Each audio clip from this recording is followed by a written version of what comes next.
Kawasan reklamasi Pantai Ina Marina makin ditumbuhi rumput liar. Rumput ilalang hingga rumput menjalar memadati 3 pulau reklamasi yang dibangun.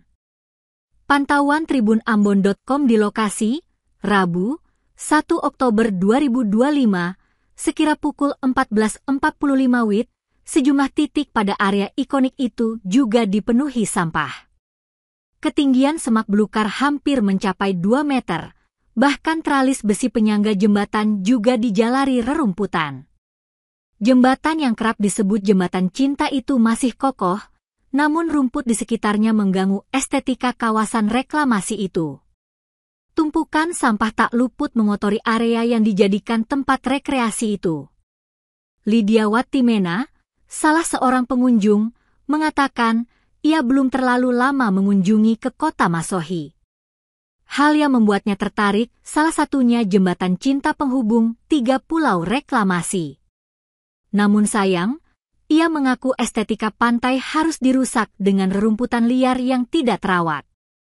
Dirinya juga mengaku tak ada tempat sampah di area tersebut, sehingga pengunjung terpaksa buang sampah sembarang.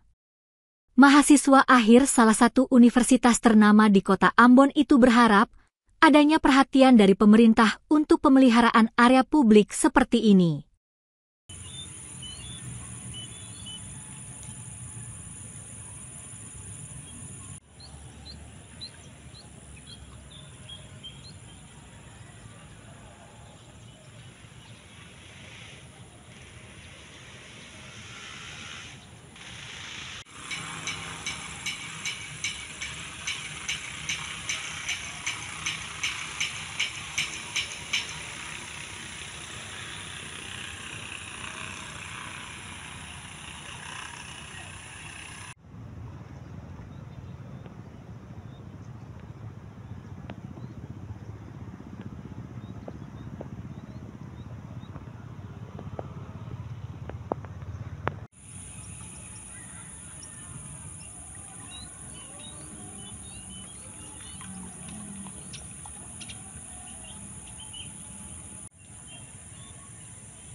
Download Tribun X sekarang, menghadirkan lokal menjadi Indonesia.